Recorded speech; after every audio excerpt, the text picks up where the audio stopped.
अस्सलाम वालेकुम एवरीवन। इस लेक्चर में हम स्टार्ट करेंगे अपना डैफोडिल्स का स्टैंजा नंबर 3 और फिर 4। स्टैंजा 3 ऐसे स्टार्ट हो रहा है, the waves beside them danced but they outdid the sparkling waves in glee. A poet could not but be gay in such a jocund company. I gazed and gazed, but little thought what wealth the show to me had brought. ये अच्छा, इसी तरह से आप poems को पढ़ते हैं। Poems की रेसिटेशन एक मखसूस तरीके से होती है, पर्टिकुलर इसका एक तरीका होता है। इसका जो मतलब आ रहा है हमारे पास वो कुछ ये आ रहा है, the waves beside them danced but they, के डैफोडिल्स के पास जो वेव्स थी, किस चीज की, जो झील थी, जो लेक थी, उसकी वेव्स थी, वो भी डांस कर रही थी। अब उनकी जो मूवमेंट है उसको पोइट कह रहे हैं डांस। अगेन पर्सोनिफिकेशन, यानी कि एक नॉन लिविंग थिंग को इंसानों की क्वालिटी दी गई है। But they outdid the sparkling waves in glee. Outdid का मतलब होता है एक बेहतर परफॉर्म करना, कि उनका भी एक डांस चल रहा था, उनकी भी एक परफॉर्मेंस चल रही थी वेव्स की, लेकिन जो मूवमेंट, जो डांस डैफोडिल्स का था वो उससे काफी बेहतर था। ठीक हो गया। अच्छा, स्पार्कलिंग, शाइनिंग, वेव्स का मतलब होता है लहरें, ग्ली का मतलब होता है खुशी। A poet could not but be gay, कि अगेन गे का मतलब भी खुशी होता है, खुश होना होता है। और वो कह रहे हैं कि एक जो शायर है इस सिचुएशन में, वो सिर्फ इस सिचुएशन में खुश ही हो सकता है। ऐसी खूबसूरत नज़ारे के सामने उसको कोई दुख फील नहीं हो सकता। उसके पास सिर्फ यानी एक ही फीलिंग होगी, वो होगी खुशी की, और जॉयफुल फीलिंग, हैप्पीनेस, ये सारी चीज़ें इसमें आ जाएंगी। इन सच ए जॉकिंड कंपनी। जॉकिंड का मतलब होता है जॉली, हैप्पी, और कंपनी का मतलब होता है कंपेनियनशिप, दोस्ती, जो आपके लोग साथ हैं। यहाँ पर इंसान नहीं है, यहाँ पर कौन है, यहाँ पर फूल हैं, फूलों की उनके पास कंपनी है, नेचर की एक कंपनी है। आई गेज्ड एंड गेज्ड, गेज का मतलब होता है ऑब्जर्व करना, गौर करना, किसी चीज को देखते जाना। बट लिटिल थॉट, कि उस वक्त जो पोएट थे वो देखे जा रहे थे और उन्होंने इतना नहीं सोचा। क्या नहीं सोचा? What wealth the show to me had brought, कि ये जो पूरा नज़ारा था, ये जो पूरा शो था, उससे उनके दिल में ना एक खजाना सा आ गया। वेल्थ का मतलब होता है, वैसे तो इसका मतलब होता है दौलत। यहाँ पर मैं इसमें लिखूंगी ट्रेजर। इसमें मैं आपको क्योंकि ट्रेजर से ही, ट्रेजर की तरह ही ये एक याद, ये एक मेमोरी उनके दिमाग में बस गई। ठीक हो गया। अब चंद इसमें डिफिकल्ट वर्ड्स हैं, उनको सॉल्व करते हैं। आउटडिड, जैसे मैंने आपको बताया है कि किसी से कोई काम बेहतर करना, ठीक है, इसका यही लिखा जा सकता है, से बेहतर काम करना। यहाँ पर इसका मतलब है कि लहरें भी नाच रही थी, लेकिन जो डांस, जो परफॉर्मेंस आपके डैफोडिल्स की थी वो उससे बेहतर थी। आउट परफॉर्म, सिनोनिम इसका मैंने लिख दिया out perform. Okay. Glee, Glee का मतलब होता है खुशी। आगे जो चंद अल्फाज हैं उनका मतलब है ये खुशी, हैप्पीनेस। अच्छा, क्यों ऐसा है कि पोएट ने एक जगह पर ग्ली यूज कर दिया है, अगली जगह पर गे यूज कर दिया है, उससे अगली जगह पर जॉकेंड यूज कर दिया है, अगले स्टैंजा में उन्होंने और डिफरेंट वर्ड्स यूज किए, और इन सब वर्ड्स का एक ही मतलब है, वो है हैप्पीनेस, प्लेजर, खुशी।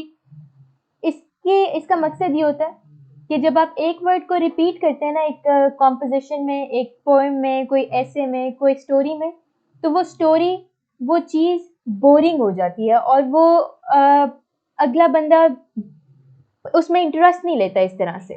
तो बेहतरीन काम ये होता है कि सिनोनिम्स भी हम इसीलिए करते हैं कि एक जगह पर आपने ये वर्ड यूज कर दिया, अगली जगह पे आप वो वर्ड यूज कर दें, उससे अगली जगह पे आप अगला वर्ड यूज कर दें। तो ये बात अपने दिमाग में रखनी है जब भी आप कोई आंसर लिख रहे हो, जब भी आप कोई कॉम्पोजिशन लिख रहे हो। आगे भी वर्ड गे, खुश, हैप्पी, फिर है जॉकेंट का मतलब होता है खुश, खुशी ही आ जाएगा इसमें, जॉली आ जाएगा सिनोनिम। खुश इखलाक लिख सकते हैं। अगला वर्ड है गेज। गेज का मतलब होता है गौर करना, कंटिन्यूसली किसी चीज को देखना।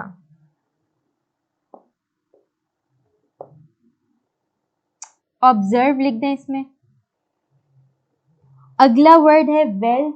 जैसे मैंने आपको बताया, इसमें हम लिखेंगे खजाना या दौलत।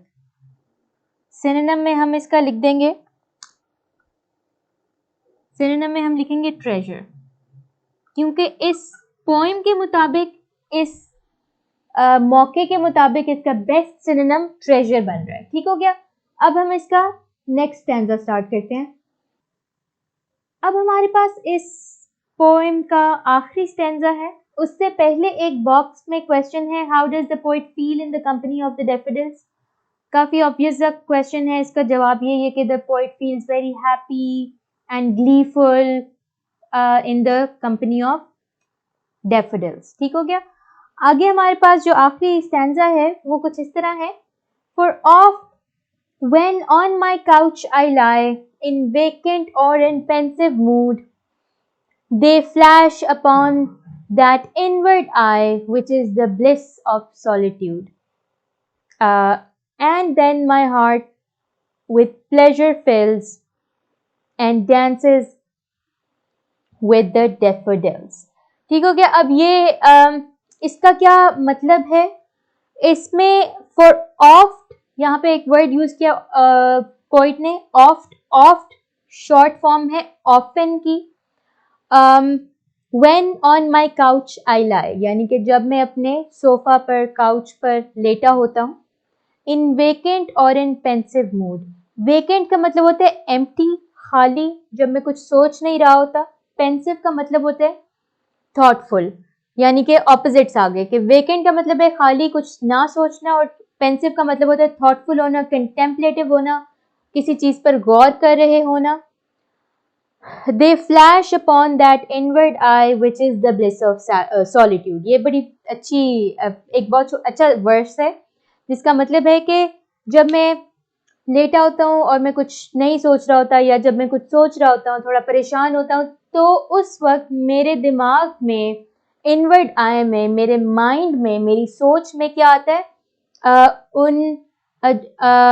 अच्छा, अब वो कह रहे कि ये इनवर्ड आई क्या है, ये मेरे माइंड की ये जो सोच है ये क्या है, which is the bliss of solitude, यानी कि तन्हाई का जो एक तोहफा है, जो एक राहत है, जो एक खूबसूरती है, उसमें जो मेरी इनवर्ड आई है, जो मुझे अपनी तन्हाई में मिलती है, अपने सॉलिट्यूड में मिलती है, उस वक्त क्या होता है, and then my heart with pleasure filled, मेरे दिल में बहुत ज्यादा खुशी उभरती है, and dances with the daffodils, और उस वक्त मेरा दिल डैफोडिल्स के साथ नाचता है। क्या इससे मतलब है? इसका मतलब ये है कि एक पोइट ने एक व्यू देखा, एक सीनरी देखी, एक नज़ारा देखा, उसको अपने माइंड में कैप्चर कर लिया, उसकी एक फ़ोटो ले ली अपने माइंड में, और जब भी वो अकेले होते हैं और वो कुछ सोच रहे होते हैं, या वो फ्री होते हैं, उस वक्त वो उस बारे में सोचते हैं। ठीक हो गया। ये काफ़ी सिंपल सी पोइम है, काफ़ी पुरानी पोइम है, ये मेरे ख्याल से सभी ने पढ़ी हुई अब तक।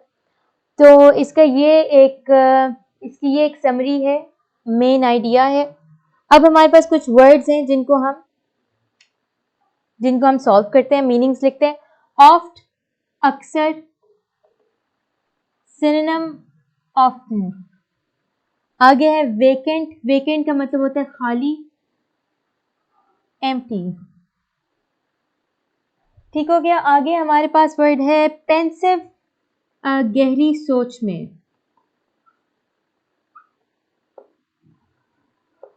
और कंटेम्पलेटिव,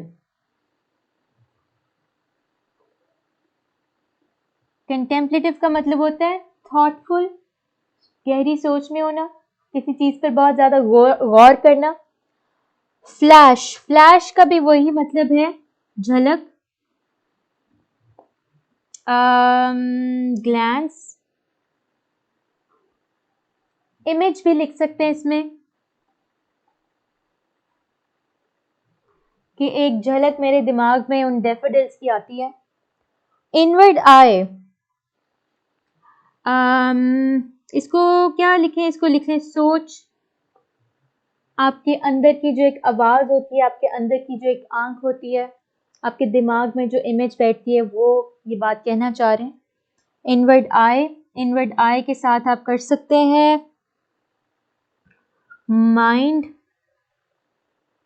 फुलनेस। वाह। अगला वर्ड है ब्लिस। ब्लिस का मतलब होता है राहत। ब्लिस का मतलब होता है सुकून। और कंफर्ट लिख लें, ब्लेसिंग लिख लें। और उसके बाद वर्ड है सॉलिट्यूड। सॉलिट्यूड का मतलब होता है तन्हाई। अच्छा, सॉलिट्यूड और लोनलीनेस में एक फर्क होता है। सॉलिट्यूड होता है जब आप अपनी मर्जी से अकेले हो, और लोनलीनेस होता है जब आप वैसे ही अकेले हो, आपके पास कोई हो ही ना। ठीक है, तो ये एक डिफरेंस है सॉलिट्यूड और लोनलीनेस में, लेकिन मतलब दोनों का एक सेंस में लिया जा सकता है। स्लाइट डिफरेंस है इसमें, हल्का सा एक फर्क है।